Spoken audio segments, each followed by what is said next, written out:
Welcome back to a live reading of the Effigy of Love, as written by Tony Sherblom and read by Juho Hankela.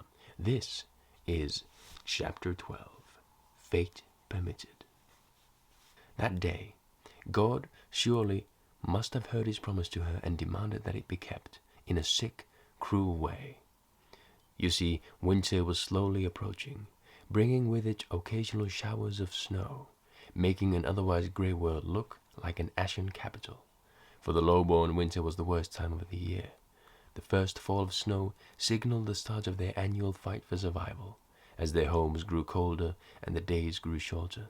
The nobles, on the other hand, only fattened themselves on what they had stripped the peasants of along the year, patiently awaiting spring by their burning hearths, oiling their whips and readying themselves to reap more of what others had sown come next year. This parasitic lifestyle meant less work for Endrik too, noble of blood as he was, and more time spent idling at the castle, though idle he did not. No, a soul on fire and a heart in love never rests. Some days were spent reading and increasing his knowledge of the world, where they could flee together and how they would survive. Other days were spent honing his roguish skills, stalking in the shadows behind unknowing guards or servants, and seeking alternative escape routes or hidden rooms in the castle. He was baffled by how many secrets had been hidden in plain sight all his life. All around him were thin walls for eavesdropping or hidden holes for peeking. Then again, many things go unnoticed when you're a blue-eyed child, and during his adult life he had been kept busy, always. Then there were days when his father or mother demanded he occupy himself with something worthwhile. Those days he slaved away, error-checking ledgers or doing various other mundane tasks for the sole purpose of being preoccupied with something. Always keep your thoughts focused, lest your mind shall wander. That had been Malawin's reply, when Endrik had once, and only once, asked why he was doing such menial tasks. This time, though, no amount of menial tasks could deter him. His spirit and mind had been freed from the grey, and no one could do anything about it. Besides, since the tasks were given to him for the sole purpose of keeping him preoccupied, no one ever checked if he completed his tasks. No, as long as he had a ledger in front of him, both of his parents looked pleased. Sitting there, letting her swim in his thoughts, while he idly browsed through the ledgers, he almost smiled. His parents had already lost some of their control over him, and one day they'd lose it completely. Soon, my love. Indeed, each day Endrik dreamed of leaving Brightford for good, and each night he plotted how he would do it. When was no longer a factor in the equation, for he knew for a fact that whenever he decided to leave, he would find her waiting. You see, in his arrogant, love-addled state, he had been sneaking off to the pond more often than not, stealing away into the dark forest like a demon fleeing the light.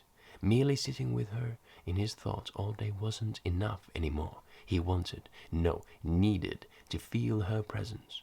He craved more of everything, both the symphony that was her love, as well as the silence that was her presence.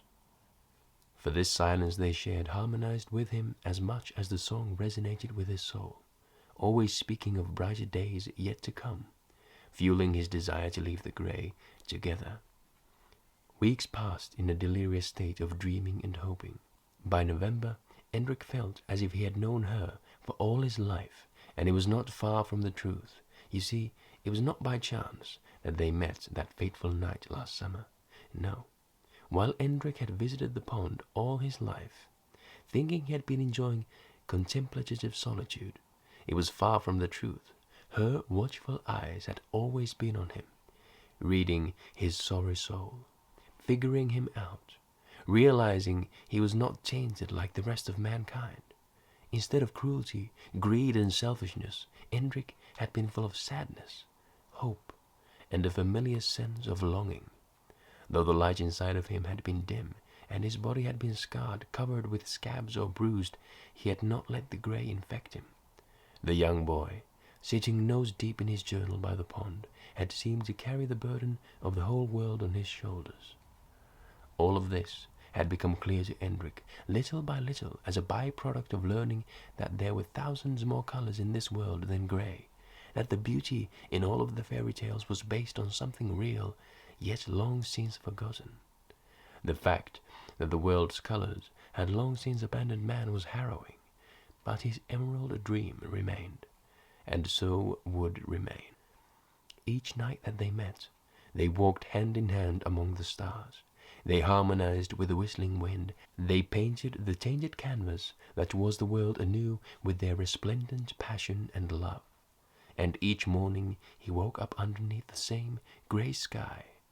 He did not falter, for he knew that one day he would take her hand, and they would turn their back on the grey. Alas, before his dreams would become reality, though, they needed to be sheltered from the cruel world and kept secret, a task that was growing more daunting by each passing day as his unbridled love raged free within him.